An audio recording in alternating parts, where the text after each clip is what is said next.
سورة النمل أمباكو نوكتا أمبنا وني آية بيشيكين سبانا ده. أعوذ بالله من الشيطان الرجيم. ويوم نحشر من كل أمة فوجا ممن يكذب بآياتنا فهم يوزعون. بسم الله الرحمن الرحيم.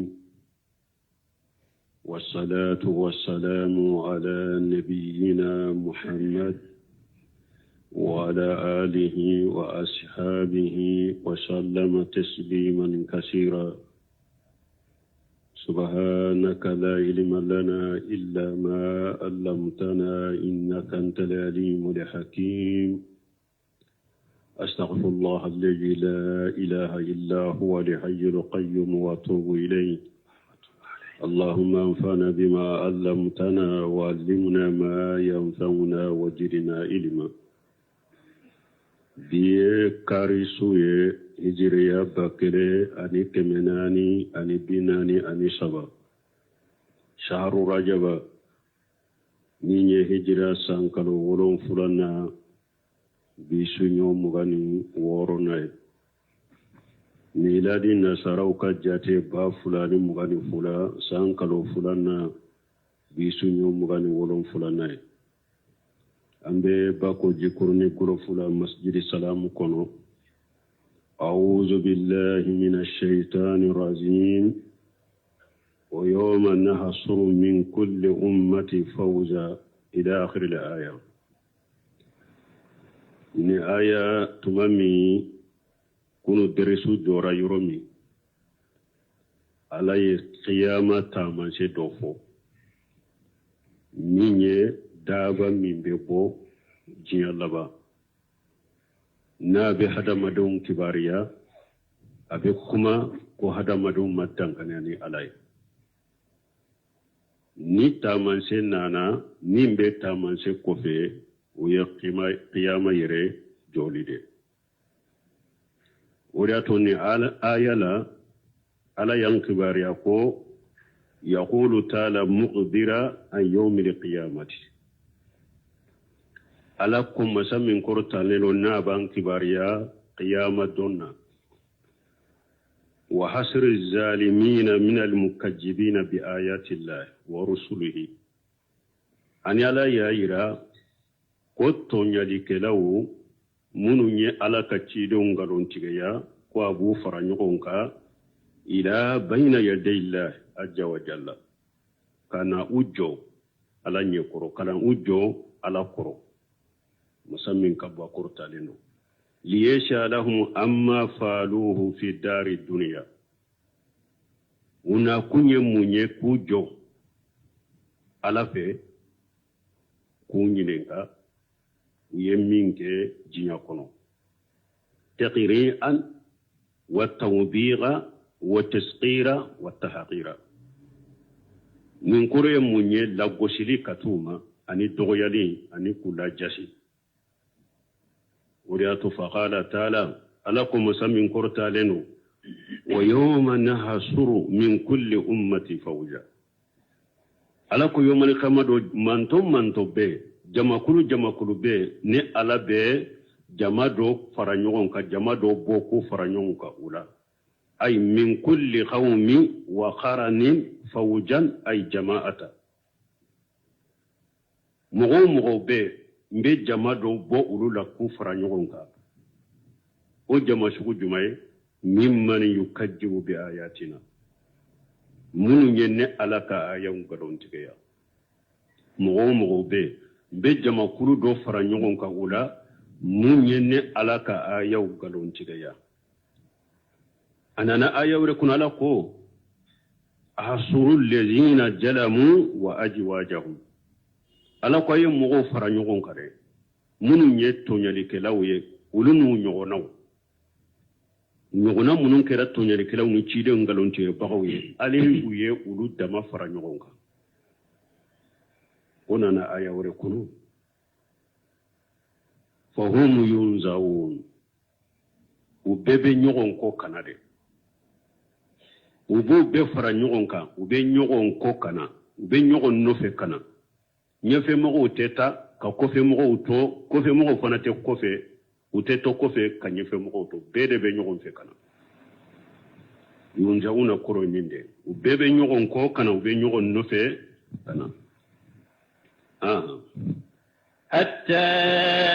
إذا جاءوا قال أكذبتم بآياتي ولم تحيطوا بها علما أم ماذا كنتم تعملون حتى إذا جاءوا وبين نفكنا فو بنا جو على لا ينكلي يرولا ووقفوا بين يدي الله عز وجل في مقام المساءلة حتى إذا جاءوا كرموني وبين نفكنا فو بنا جو على قرو كنا جو يرولا جو يرو مني على بونينكاي قال على بونينكا على بافو أكذبتم بآياتي ولم تحيطوا بها علما ala b'a fɔ aw ye ne ka aya galon tigɛya de k'a sɔrɔ a ka dɔɔni ma s'u ma yɛrɛ a ye ne ka ala ka aya galon tigɛya de wa k'a sɔrɔ a ka dɔɔni ma s'u ma wa amma ja kuntum ta'malun ou bien aw tun b'a kɛ ka mun baara diɲɛ kɔnɔ a ka akida tun ye mun ye diɲɛ kɔnɔ a ka baaraw tun ye mun ye diɲɛ kɔnɔ ala b'u ɲininka nin na فيشالون عن اعتقادهم وآمالهم يوم القيامة دولا بونين كوكاد بسكون شريفونا أنوك باركتو فلما لم يكونوا من أهل السعادة كم تمام لوتون كرا مغوية وما كم مغوكونا دوية وكانوا كما قال الله عنهم وتون كرا مغودة كم على يريه وقال هلفو تشغمي آية ورقنو فلا صدق ولا صلى ولكن كذب وتولى ولتون كرا جيا كونو صليته وتي على كوتشيا تيغيا ومد على كولا وتون صلي ويه على كاتشيدو نغلون تيغيا وكوجي على كوما وقال هلتوني من دي جيا كونو ala y'u ɲininka nin de la tuma min olu tun ma kɛ mɔgɔ kunnadiw ye min ye wajibi ka kiyama kɛnɛ kan ala b'o o fɔ ووقع القول عليهم بما ظلموا فهم لا ينطقون ووقع القول عليهم من يجنغ كتاككما وجينا أولوكا وبنا أولوكا كبا parce que diɲɛ kɔnɔ tun ma kɛ mɔgɔ kunnadiw ye u tun bɛ diɲɛ kɔnɔ u ma da ala ko la u ma salli u ye ala ko galontigɛya u y'u ko di ala ko ma tuma min tun bɛ ni lahala de la diɲɛ kɔnɔ kiyama foyi ma to u kan fo lajabali lajabali kuma jiginna u kan bima jalamu n'u ka tɔɲali sababu ye tɔɲali min kɛ diɲɛ kɔnɔ fa hum la yantiquna tuma min ala y'u ɲininka aw ye ne ka ayaw galontigɛya k'a sɔrɔ a t'u dɔ de wa aw tun bɛ mun na diɲɛ kɔnɔ a ka akida tun ye mun ye a ka baara tun bɛ ɲɛ tuma min diɲɛ kɔnɔ tun kɛra tɔɲalikɛlaw ye jaabu ma sɔrɔ u bolo u bɛɛ y'u da de ka kɛ bɔbɔ de fa hum la yantiquna u tɛ se ka kuma jaabu t'u bolo jaabu ma sɔrɔ u bolo jangakata kuma de wajibira olu kan u y'u da de u ma se ka kuma fa hum la yantiquna olu tɛ se ka kuma balima n'i ko i ka kuma kiyama i bɛ jaabu labɛn yan dɛ tuma min nin kɛra olu y'u da de fahina iji qahamati alayhim hujjatu o yɔrɔ hujja jɔru kan walam yakunu lahum ujurun ya'tajiruna bihi ujura siw de ma sɔrɔ u bolo n'u bɛ se ka ujura min fɔ haja yawmu la yantiquna wala yujanu lahum faya'tajiruna ala ko qiyama don a ko nin ye don ye nin don u tɛ se ka kuma jente duma fana ka ujura fo yawmal qiyamah donni mugo labbenne mashe qiyamah keneka alay nyamarani minye ka ke depi jiyan kono ya ayi bali minna ka to jiyan kono ya qiyamah ni jora ala koro jabute sore ko ite se ka kuma ite se ka ujura soro ite se ka ujura sifo huja bede jolen bi kai ala kan kishkanta amin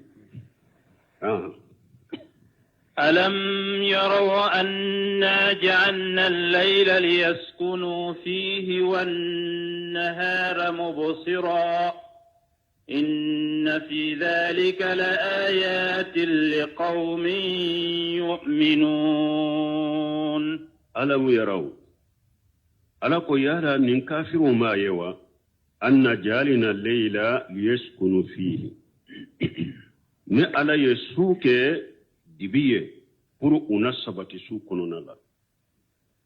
ay fi jalami al-layli litaskuna harakatuhum bi sababihi ala yasukuma sabati yoroye ka suke dibiye ni comme ni dibi donna bena sabati la magamin tumbi boloti la fila la bena ba ina sabati inola no sababu fare korona lafiya ni una lafiya sege mi nyu so tile kono sani dugu kaje una lafiya ni ala de ninke uye wan naharan mubshira ni tile fanake ewa yele ka noro ka ke yele fenye muniran mushrika ka noro ni yele bebo akono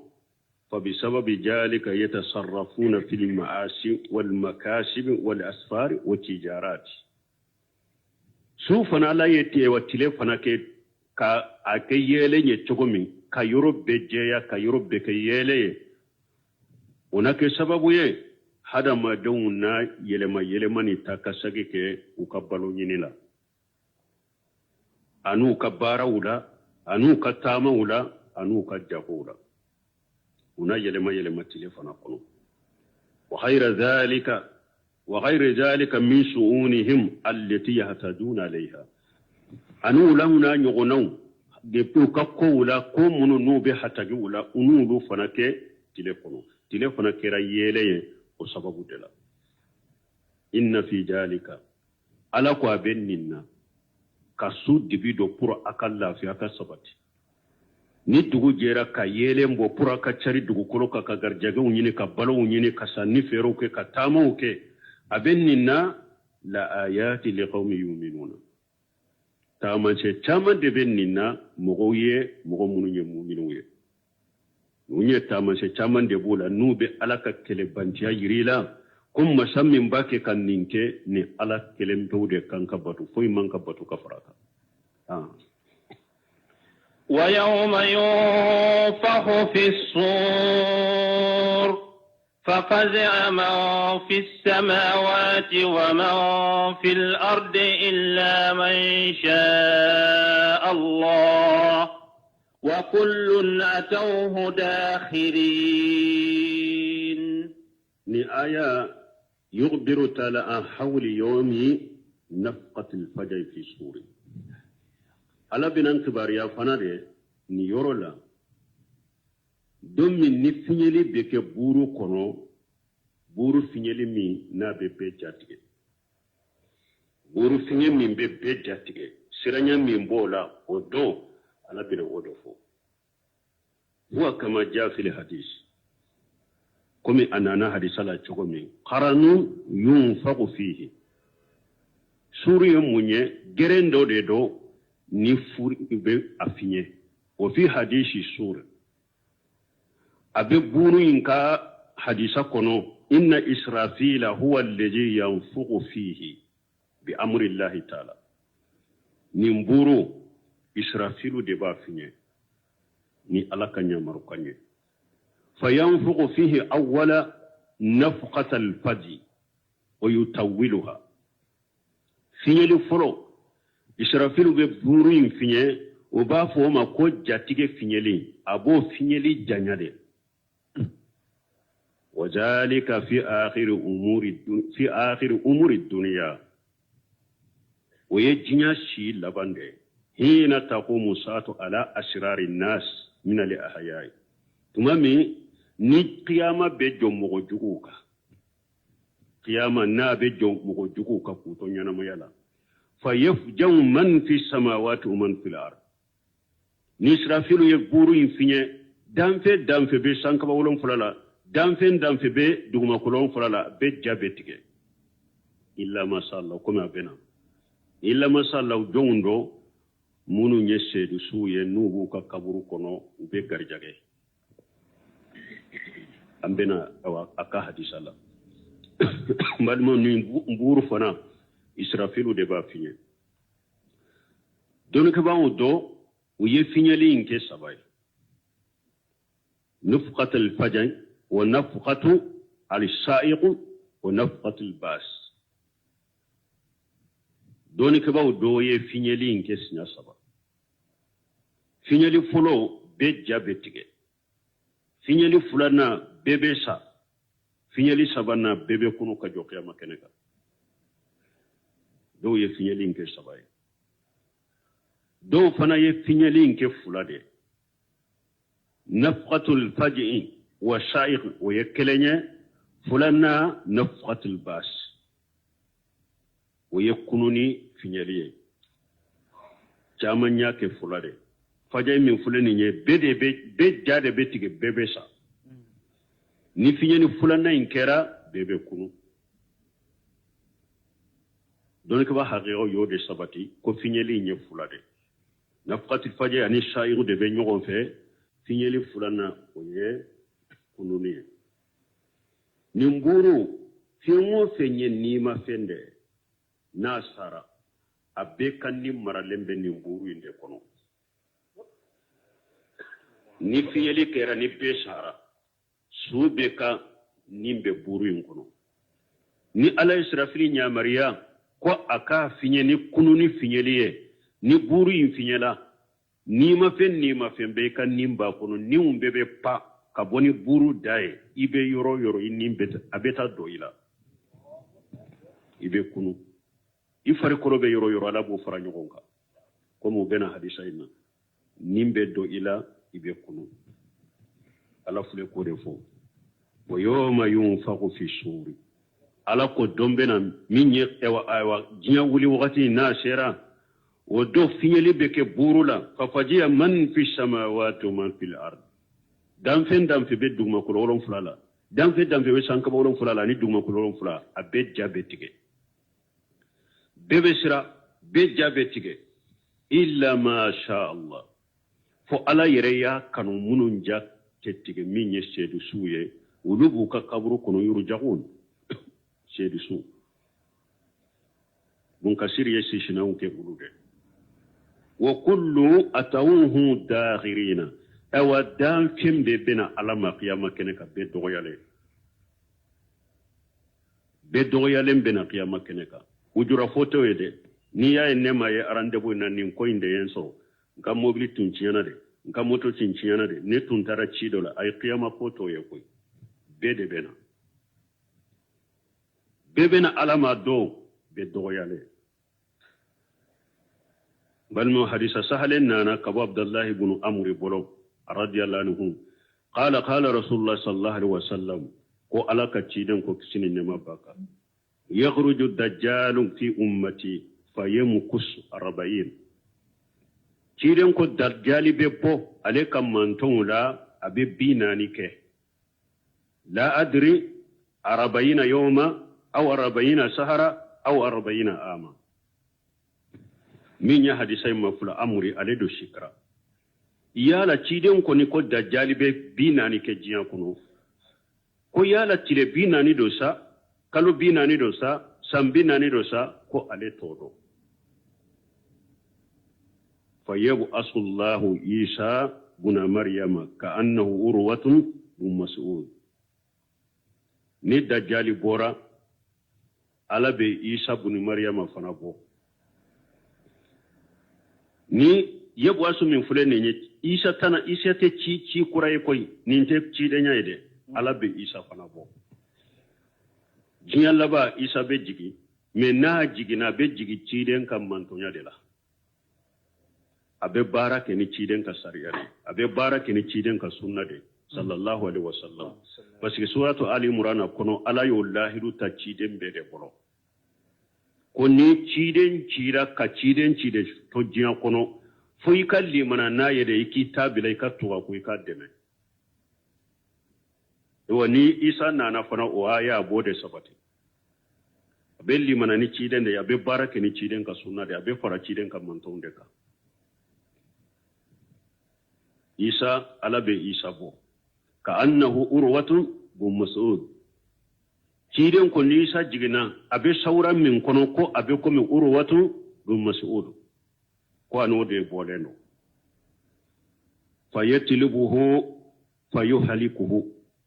isa be dajjali nyini abe dajjali halaki kafa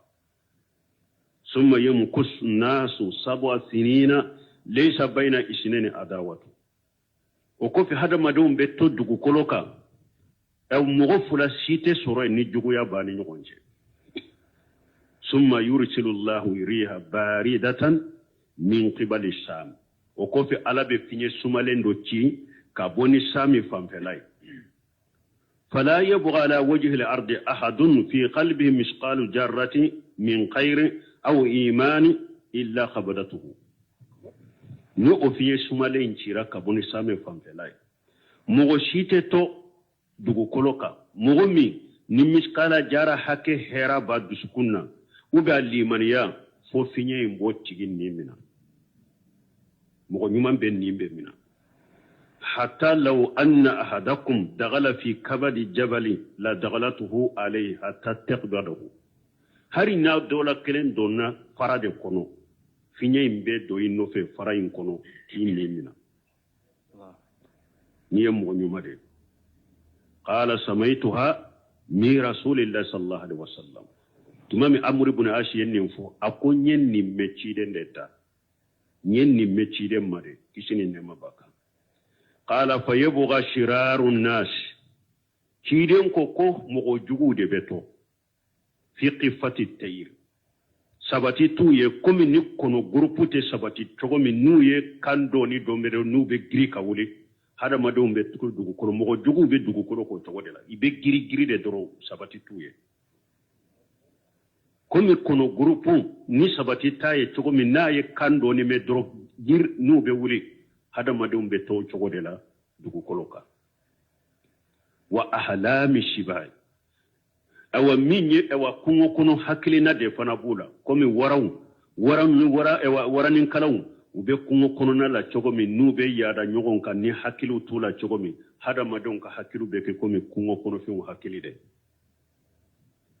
hakili tulu fana la ube komi kungo kono fi munumbe yada nyogon ka uka hakili beke kum uluka hakili de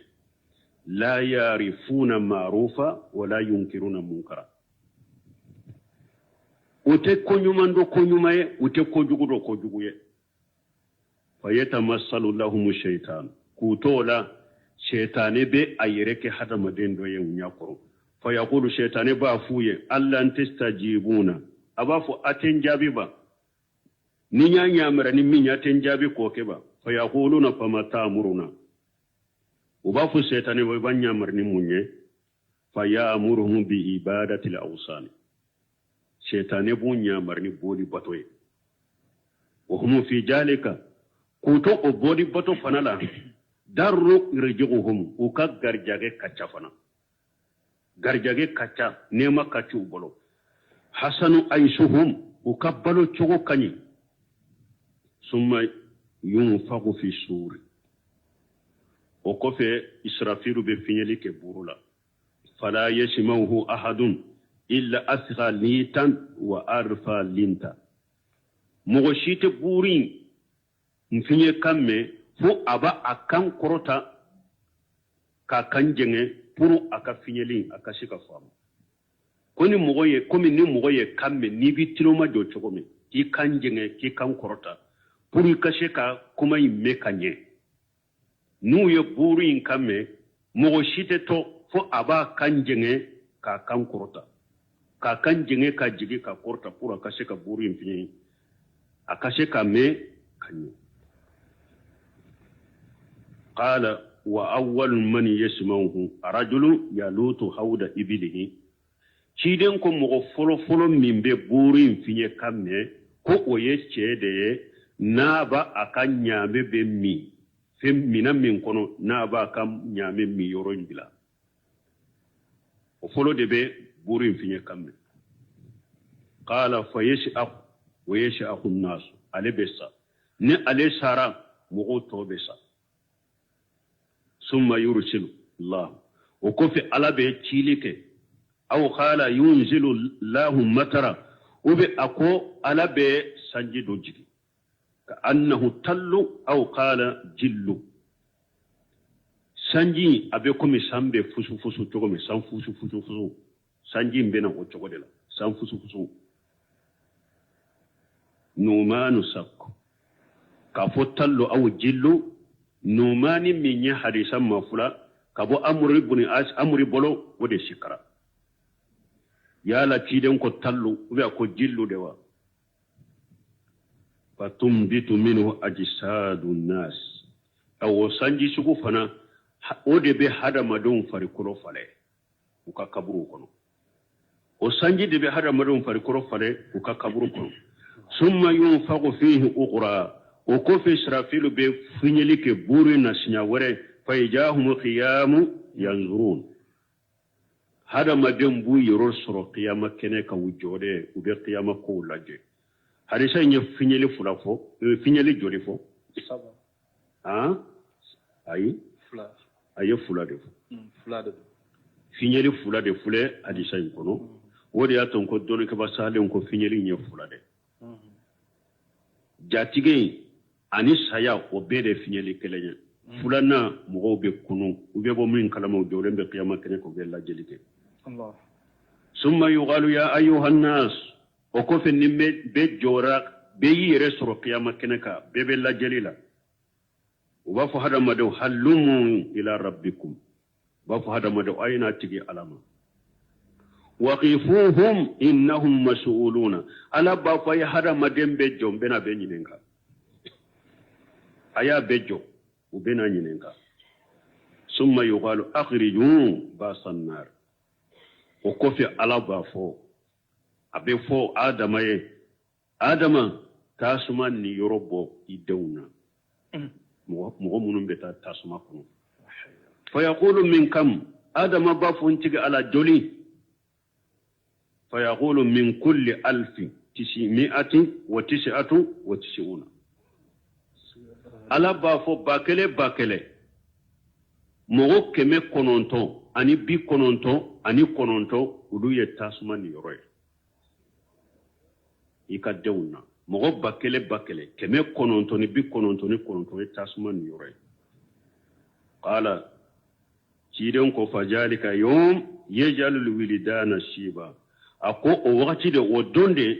denyere nu munu fitini sara nin kuma israni kama ushibe jeya qiyama kene kai kanka ke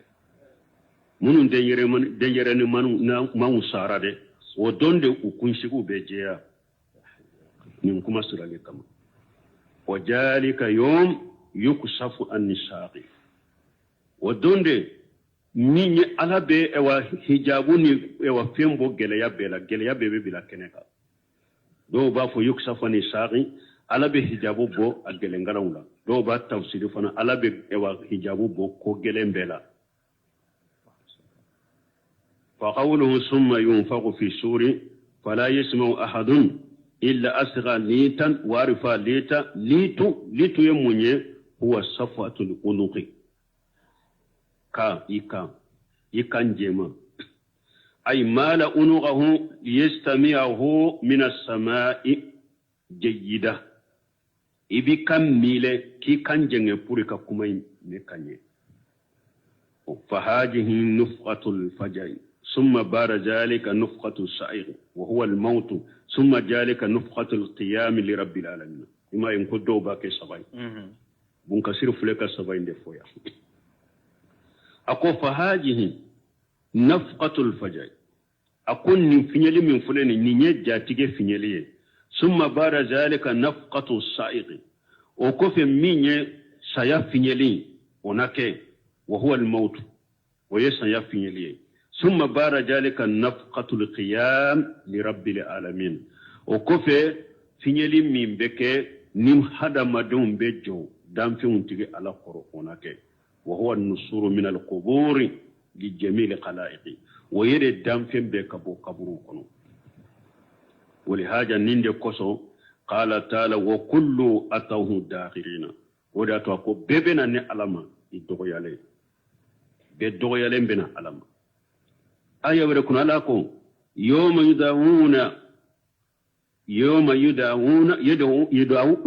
يدعوكم فتستجيبون بحمده علاكو يوم القيامة دو وباو بيبي ولي كبو كبرو كنو أبيبي على جابي كفر على كتنو دي كفنا آية وركن علاكو ثم إجا دعاكم دعوة من الأرض إجا أنتم تخرجون وكفي النو يولي كبودو كولو كنو ولي لكو كلي أبي أي رسرو كبودو كولو كنو أبي أي رسرو كبودو كولو كنو كناجو وترى الجبال تحسبها جامدة وهي تمر مر السحاب صنع الله الذي أتقن كل شيء إنه خبير بما تفعلون وترى الجبال تحسبها جامدة أدو يبقلو يقيام كنكا إن أنا كلو سبتي لمبا نورلا وهي تمر مر الصحاب كاسورا باكي كبوليدو كومي كبانو ببولي تقول إن يقرو قيام كنكا إن يقرو كلو بو نورلا كاسورا ببولي دلا كومي كبانو ببولي تقول أي تراها كأنها ثابتة باغية على ما كانت عليه ebe kuluye enya koro asabati lendero aba togodela wahiya tamuru marra sahab kasura bake kabole komi kabano be boli togomi ay tajulu an amakiniha abe wuli anolade ala yofo aya wore kono yawma tamuru samaa'u mawra ala ko dombe na qiyama do ako sankaba be boli re ate sabati boli dambela وتشير الجبال شيرا كلوفنا تاما دمبيلا آية وركن على كو يشالونك أني الجبال على كو تشيدم وبني ينكا كو يوم القيامة ننكل بلي باون وبك تشغل القيامة فقل ينشفها ربي نسفا afu ye ka fo ko qiyama anyabe ninkulu ba munu made ala ba beke mugu de ka suru finye no fekata bebe ke mugu de ka finye fa yazaruha qa safsafa ado dugu kolo imbeto garanga yoro de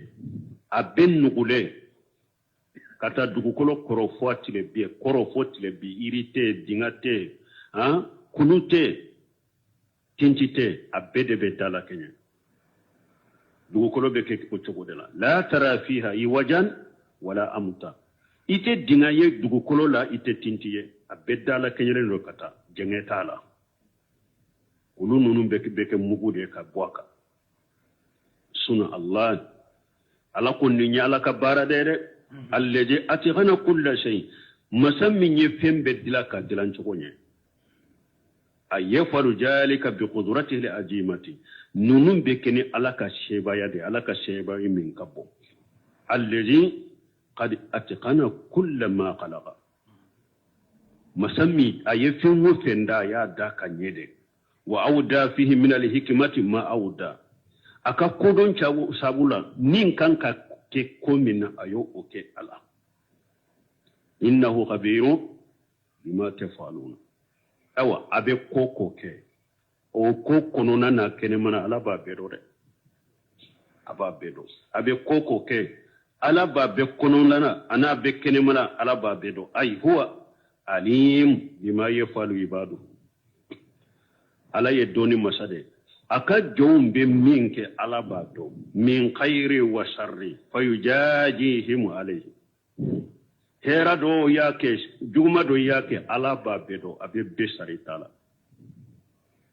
be besara yemin kere ala be besara wode le qiyama be betado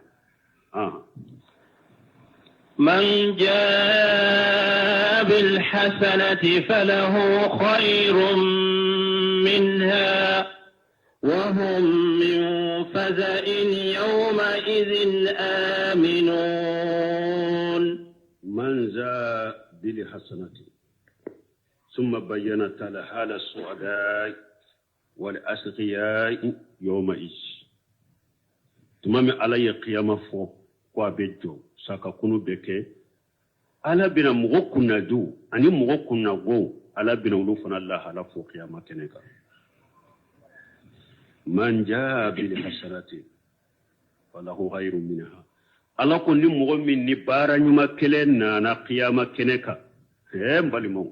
bara keli mangele de aka toy bolo ina ka se qiyamah Allah akbar wada to ko man jaa mo chama be bara nyuma ke jiya kono ina te bo jiya kono koy inna ma yataqabbalu Allah min al-muttaqin ala te be ka bara mino ala nya sirnya bakaw de tabe mina munum ba fo ni ala ye ka ke ni ala ye yire jira tala palasi ni tala togo ko tala daraja ni ko tala nyaake ala kelem tawde kama ala de ben sara ma ko te damfe ngolo damfe te foye nebe ala de la jenka ko bela nin nimbe mo min dusukun kono iye barake ninde ka jiya kono isaraka ide ni kan nyumam be sel labara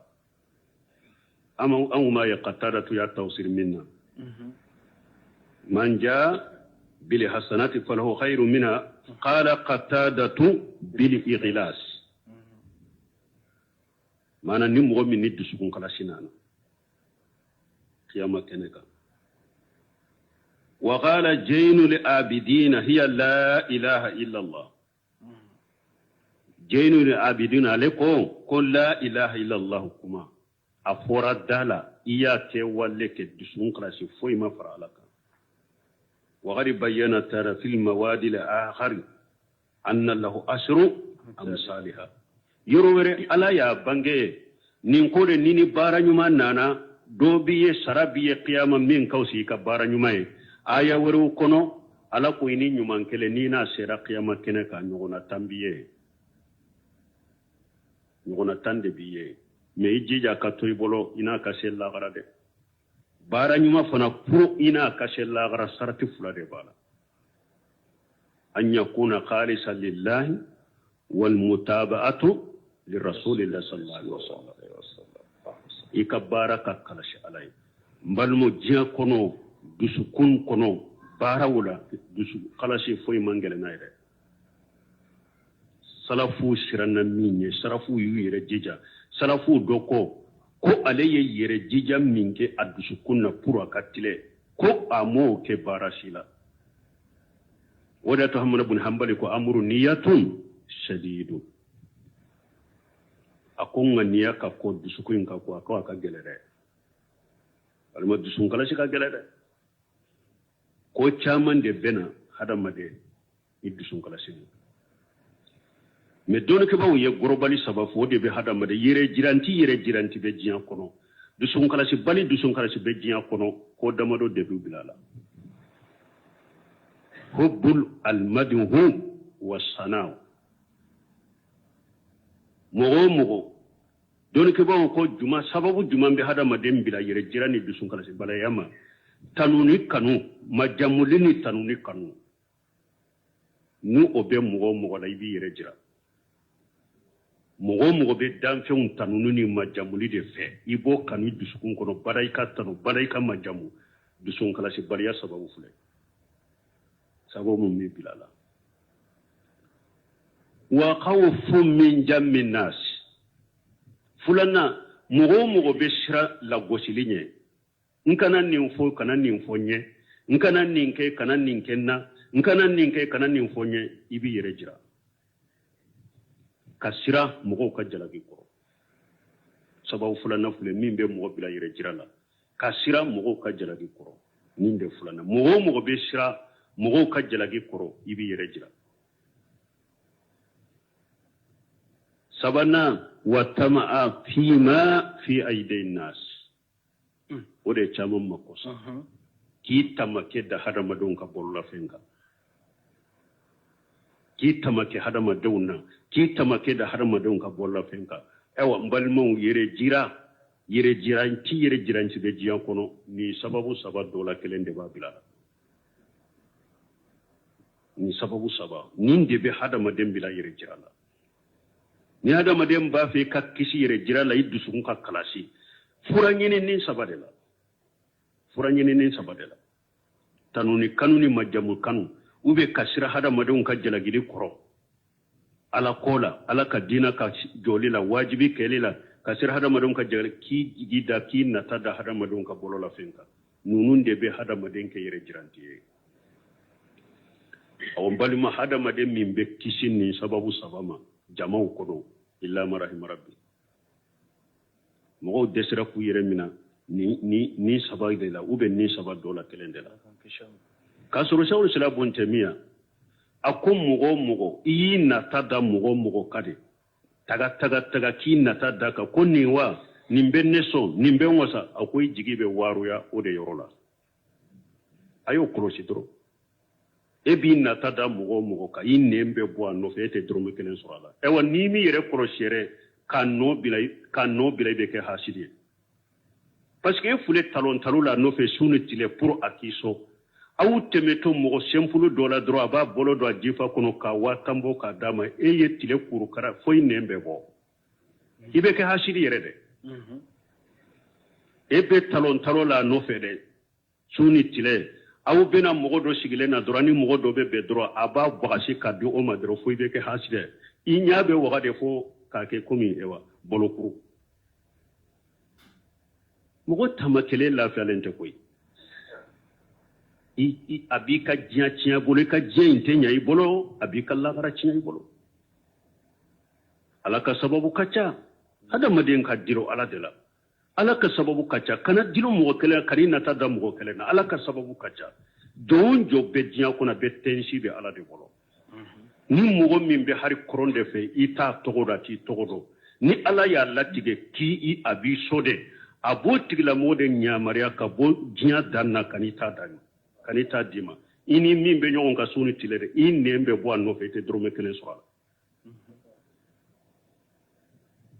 donc an kan jija de ni mugo bafo bara nyuma e wode ya to ndella ka fawye yawo ko sinketi munum be saudiya mamuru muktari sinketa yawde fo nya wojo bila dowlaw akoni mugo mi janto wojo inshim abema se kataw ne ya be lamme kadafa akol hadama de nyemunye damfe nyemunye ako munne bi yira danfena danfenye munye ako danfen da yitawa ale de bi garjaga ba danfen da yikene ya ba ni be na ni salli mo yewa ibe yele mimbari min ka domba ke kinni mina ni kinni kolosi ni nyuma be jige ala be se kinni mina bimbari ka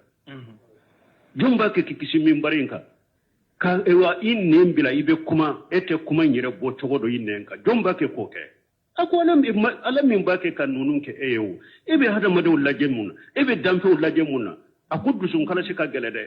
almami do be se ka ki ibe sambi sabake ibe salli ika salli kene miladente ala fe ako almami do be se ka ke sambi saba ebe mo la salli kelema miniye ala fe ako bali shi mume be se ka ke salli ne almamiye mo nyefe iba soro ka parda kelema mina ala fe yere jira ala kan kisi kantanga de wodi ya to ala yere ma fo ko ni mo mi nyenyu manka ko ni na sera la gara de furuna ka she la gara dusungan kala she ala ye baraka becci de ka tasirama ninde kati karasalan kaw yen ko de fo ninde kadi karasalan kaw yen ko de ke ninde kadi jama yen ko de ke o tede min be becci de ka sunnama ni ba fe ini kan nyuman ka se lagara nin fula kurusala de bisukun ka kala ala kelembe wuye min be ciden ka sunnanu e ko de nyini ko ke ni min ni kanoka alhamdulillah ni min ni juguyo oka defo ba de la defo tela mo min ni juguya ala tade ka mo min ni juguya ciden ka sunna keli de ka pente ka de fuite ela fembe ale de la an kan janto nunu na dusu kala si akagele ala ko ni mo mina nana ewa fembiye min kausaitai aya wore kono tambiye wa hum min fajayi yawma iji aminuna ewa nunun tigla mo dusun kala si bagaw munun ye la ilaha illallah ne a cogo nyuman nana qiyama kene ka dusun kala si le o don jatige ulu hakili sigilendo kaboma qiyama jatige te ulu soro koy كما قال في الآية الأخرى لا يهجنهم الفجع الأكبر جاتك بام من بقيامة كنكا أتنون نصر أتنون لا فجنو وقال تعالى أفمن يلقى في النار خير أم من ياتي آمنا يوم القيامة أنا أقول يا يوم القيامة دو مغمم بفي جهنم تاسما كنو أني مغمم بين قيامة كنكا إيهاكلي شغلة نونو يكلين نونو تكلين ewa nu te kelenye minye nyumaye o nyini yere yere de pijinya kono wa qala ta'ala wa hum fil qurafati aminuna ala ko ayawre kono akoddu sukun karashi bagaw munu ni bara nyuma ni la ilaha illa nyuman na qiyama kene ka kulu be arjanna so jawnde kono hakili sigile ya rabbi alaka hakili sigile min ya rabbi allah alaka hakili sigile jiya alaka hakili sigile kaburu kono alaka hakili sigile qiyama kene ka amin amin ya rabbi وقتي دي ماسي أما سيفلو طيب من جاء بالسيئة فكبت وجوههم في النار هل تجزون إلا ما كنتم تعملون تمامي ألا يمغوكم نجو تافو أبنا مغوكم نقوم ومن جاء بسيئة أو على كل مؤمن بارا جوجو دي سيرا قيامة كنكا بارا جوجو فنا مغو بسكا كي إنا تسي قيامة بس بسكا توبي كبوالا أنيو دي فو nye junubu ke nya ala kuta wote lebu yede lebu yeb dumaye nte sadinko kullu bani adama qattaw wa khayrul qattayina at-tawwabuna hada madembe be qataw mi qatawul kelaw nyuma ye munun be tubi odi ata ko wa man jaa bi sayyiati ni mo min fanani bara jugude na nya qiyama keneka fa kubbatu wujuhuhum fi nar ala ben nunun de birinye daw ka jannaba ko ay mallaqi allah mushi'an la hasanata lahu ni mo min ala kumbe nyogonya ini bara jugun bara nyuma tibolo aw qad arajahati sayyi'atuhu ala hasanatihi wa kullu bihasabihi ube eka bara jugun mijane de giriyara kateme ikabara nyuma ka mo kelen ni kabara chugo awa ala ko ni mo min fana nana nin chugola nana nyuma ye e bolo juguman doronde yera e bolo obe eka jugumani ka nyuma peshera juguman de giriyara kateme nyuma ka nunun tigila mo bu birin ube nunun birin nye dawde ka tasuma kono hali tuji jawna illa ma kuntum ta'malun ala ko ne bagaru nyuma dewa yala ne ala yu sarani jumaye mu sarani foye nu ka barake tawte qala adadun kabiru jiddan min ahli al-ilm fi qawlihi man jaa bi shay'atin ya'anni bi shirki bun ka shirko doni ka baga jate chaman ko o man jaa bi shay'ati ko akoro ye munye ya'anni bi shirki ni mo min ni fulanka fo yanana fulanka fo ya munye folo ko dusun kala si bare ya de fulanka fo ya dusun kala si bare ya inde ya le yo fulanka fo ya wode akumba babe afitini be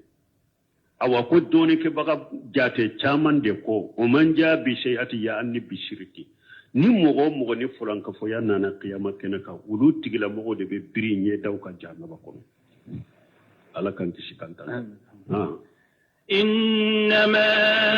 أمرت أن أعبد رب هذه البلدة الذي حرمها وله كل شيء وأمرت أن أكون من المسلمين يقول تعالى مخبرا رسوله آمرا له أن يقول ألا بافو مسا من كورتالي نابا كتشيدن كباريا كانيا مريا كتشيدن كافو إنما أمرتم أن أعبد رب هذه البلدة الذي حرمها وله كل شيء على كتيرين كافوانية إنما أمرت على ينيا مريا أن أعبد رب هذه البلدة نندقو تيجي نكا ودبطو مكة تيجي الذي حرمها دقو مني على يحرم داكا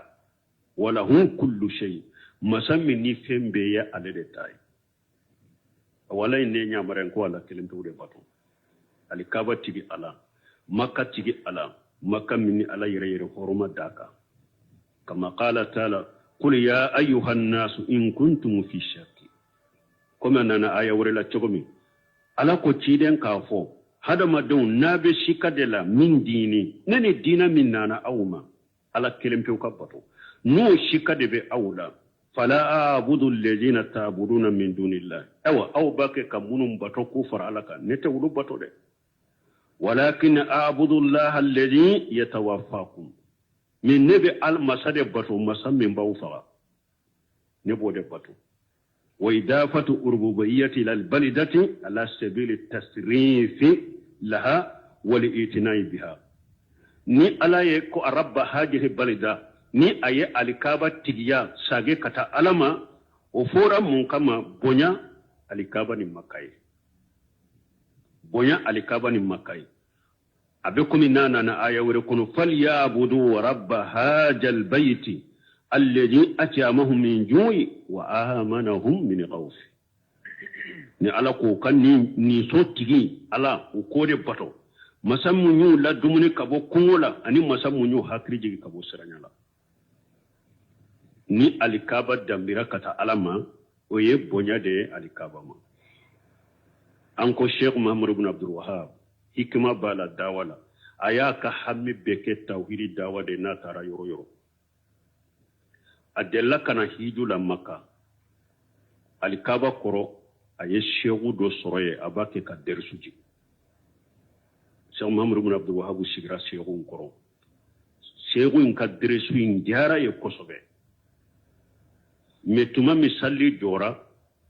shehu ngulu tew aka sheji kono akoya kabatallai kali kaba wole ka wulite ha Sheikh Muhammad ibn Wahhab aleka bara do de ni fulanka fo yade fulen ni kali kaba wole fulanka fo yado akun nim fana shehu ye nim fana karamo bay ne fana teshe kata bara nde teshe kan nin to ya bara kan nin kata uto abolo shirku de fulen ni amiri la salli bane aye haklina min suranana ko shehu ma ko ya shehu akonni nana kai ka dirsu la min alhamdulillah jazakallahu khaira ikadrisu kan ko sobe ni am fana ye kalande wunde ne ba fe ka qur'ana dugumala mbake ko de durushi mba fe ka akalaika nin ka tawra yoromi ibe se ka nka kalantile akoya bunayya bismillah faddal ayata ewa qur'ana labanna wannasi kana anana suratu quraish ni yoro ashira falyabudu rabba hajal baita ya yerefili falyabudu hajal baiti aya rabbai boy shaykhun kama qif hasibuka qis hasibuka ako mundo ako ye kataw bele ba ke kataw bele ba iba fode falyabudu rabba hajal bait atefo falyabudu hajal bait otefo ako zakallahu ya sheikh ako ya sheikh me ewuli to shi sai ko ya kabatallah ako jazakallahu khaira ya bunayya ako nde alaki salami heray aye kata umbo bolo ni chukode wa tawhidi te tronge fanya de mo min be wolele ke tawhidi ma aw mamma ni mo shi jate mina maniye ani ewa dictateri ani kunkuma tala na kuma chogo mai ka tawhidi wolele ke labo ni munu nana ubeshigi ka jiri ka mfu yede hadisi mawdu suro hadisi deifu suro qisa kunta ubufu ni ne wajuli mena ni to tunte wajuli la inde wajuli bina te mo shi sofo ama atedo mo shi ka gasela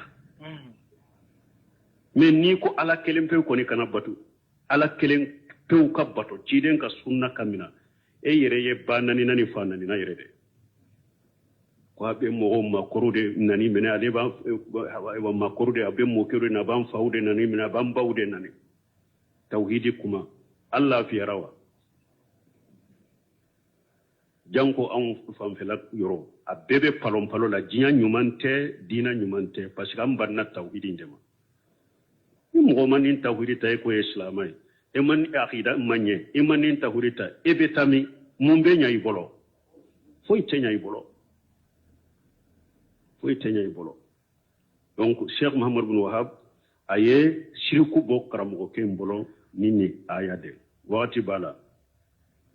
doni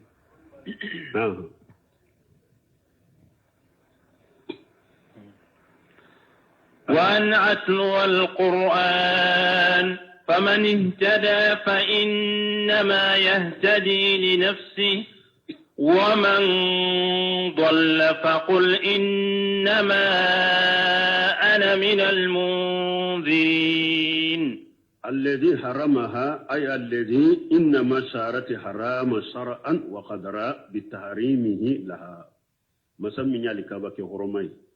الكابك كرا حرمة دغول حرمة دغول يعني على كنيا ماركني أكسرياي كم أنا بواري مسلم بولو كابو بواري مسلم را كابو بناباش بولو قال رسول الله صلى الله عليه وسلم يوم فتح مكة شيدينكم مكة دايل دو إن هذا البلد حرمه الله يوم خلق السماوات والأرض أكون نندقو من فلان مكة على مكة لا حرمة دي بدوم على يسانك بقولون فلدوما كلون فلدا فهو حرام بحرمة الله إلى يوم القيامة أو مكة حرمة لندن فنني على كلا حرمة فوق القيامة الله أكبر نيني حكلي شيء مكة كوي أني حكلي شيء رسول الله به makate bo akalla horma yala fokata qiyama abakalla horma yala tele ew hadisa fulana donana makate bo silamiya dugu yala fokata jiyawuli jiyabe wuli kam makato silama dugu de oyo bo hadisa juman la hijratan ba'da al-fath alakum makka dayelen ko fe ka ke silama dugu ye makka tena yewa ciden ko makka da yelelen ko fe ka ke silama dugu ye makka tena ke kafiri dugu ye tuguni ni mo be hijra ke ka bola kata yorore oteke makka be to aka silama dugu yala de fukata jiwuli makka be to akalla horma yala de fukata jiwuli kafiru be fe ngo fenki akana silama joro i hakili ka siga ambella jarabi me mo wote sen ni islam yala fo ala yere ka wati kana ni jiwuli li aba chogo de la hari ni dajjali jigina abe do jiya dugu bela fo makka ni madina dajjali te doye iba soro nunun ka wo be u do nyoro be malikiya do de na ka bamuru jolembe ni dajjali ko abanye shi doro ubutila ma be abakodi makka ni madina dajjali te doye de ulu kurosile no malikiya de butanga awan ni makka ni madina na be dia mo minya ka diaye na ma dia mo minya ka diaye de ni islamiya bora inda bella ba inde eta makola doni min be ya te makka yere ala boto na te makka yere sege yere nege bada ciden ko innal iman la ya'jur ila al madinati kama ta'zuru al hayyatu ila juhuriha akon nim ewa nin limaniya ko abin madina de nyini ka ta fara nyugon kai komi niye saje abaka dinga nyine tokomi nana hadisa wore dola innal islam la ta'ziru bayna masjidayn kidon ko islamiya imbe fara nyugon kan misiri fulani nyugon jede ko islamiya nyuma ko abe misiri fulani de nyugon je makka misiri ani madina ta ciden ko silamiya nyuma be munumunu ni misiri fula de nyogonje min misiri fula ako silamiya nyuma be munumunu ni fula de nyogonje inna al-islam la tajiru bayna masjidayn kama tajiru al-hayyatu la juhuriha ako silamiya ɲuman bɛ fara ɲɔgɔn kan misiri fula neri ɲɔgɔn cɛ komi sa n'i y'a gɛn n'a bɛ don a ka dingɛ kɔnɔ ka fara ɲɔgɔn kan cogo min silamiya daminɛ a bɛ laban de silamiya ɲuman tɛ bɔ Maka ni Madina bada n'a b'a ka diinɛ ɲɛɲini a ye hasidiya dabila k'a ɲɛɲini yɛrɛ wa huda lil alamin o de ma fɔ ou bien wa huda lil muttaqin wa huda alikaba wa huda lil alamin ala yɛrɛ ko yɔrɔ min ye kanda sɔrɔ yɔrɔ ye danfɛnw ye ni aw ko fili bɛ k'aw de kandara ala de ye tiɲɛ fɔ ou bien de ye nkalon tigɛla ye aw de ye nkalon tigɛ k'aw yɛrɛ nɛgɛya mais alhamdulillah hakilimaw bɛ yen i m'a ye ni hakilima taara ni yɛrɛ bonya t'i la si porotɛrɛ ni kannagɛlɛya t'i la n'i taara i bolo jigilen n'i bɛna minalen bɛna o ye kunnadi de ye koyi mɔgɔ kunnadi de ye olu ye ne yɛrɛ ni cɛkɔrɔba dɔ taara n delila k'a fɔ yan militaire kɔrɔ dɔ a fatura sisan ala ka hinɛ a la a ka denw y'a kalifa ma an taalen ne ma foyi fɔ a ye an taara Madina dɔrɔn an jɔra an ye kabaru fili a bɛ ne numan na ne ma kuma fɛ a ye ɲɛfɛla lajɛ ka kini lajɛ ka numan lajɛ ne bɛ mun min kalama sali kelen na an ka farda fɔlɔ a y'a bolo fila bila disi la an salira an bɔlen ne ma kuma dɛ a ko sɔgɔna a ko wallahi an ka karamɔgɔ minnu bɛ Mali y'an janfa a ko Mali karamɔgɔ y'an janfa koyi u ma foyi de ɲɛfɔ an ye a ko ni jama wuyoya bɛ bolo minalen ka sali a ko ala bɛ ninnu bɛ fili cogo de ka Mali kelen kanda bolo jigi la an de fililen don a kan de fililen an de bɛ fili la ala tɛ nin bɛ fili k'anw dɔrɔn kanda an de bɛ fili la n ko cɛkɔrɔba yan ma gɛlɛ dɛ a ko jɔrɔlen bɛ min na n b'a dɔn ni n taara ni muso yɛrɛ de b'a daminɛ ni gɛrɛ ɲɔgɔn wa bɛɛ taari yɛlɛma wa bɛɛ taaru yɛlɛma a ko mais ne bɛ sɛgɛ filiru la ne bɛ sɛgɛ furu la n ko de bɛ dɔw fana la u tɛ se ka sanji u y'u fana yɛlɛma u ye wari di karasa fana ma k'i ka lahara tiɲɛ ni manamana kumaw ye k'i ka lahara tiɲɛ ni manamana kumaw ye ala ka hakilima d'a ma n balima bɛ ka de ko waati sera n t'a dɔn ayi sarahu b'a la quoi walahu kullu shay aya in sarahu de bolo da bɛ ne b'a kɛ ka ɲininkali tɛ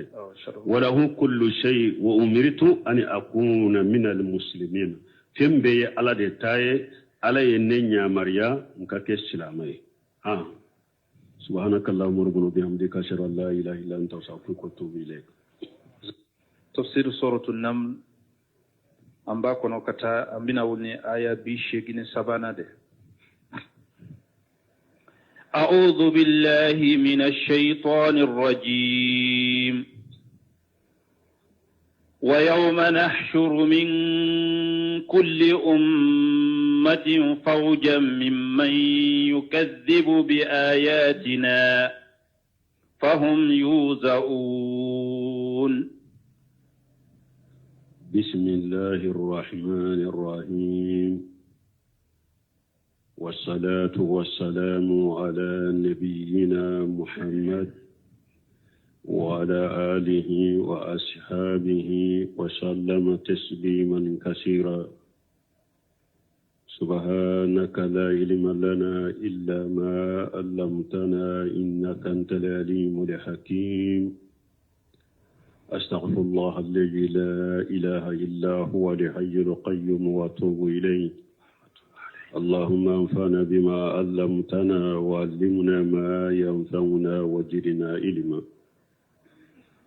biye karisu ye hijiriya bakere ani kemenani ani binani ani saba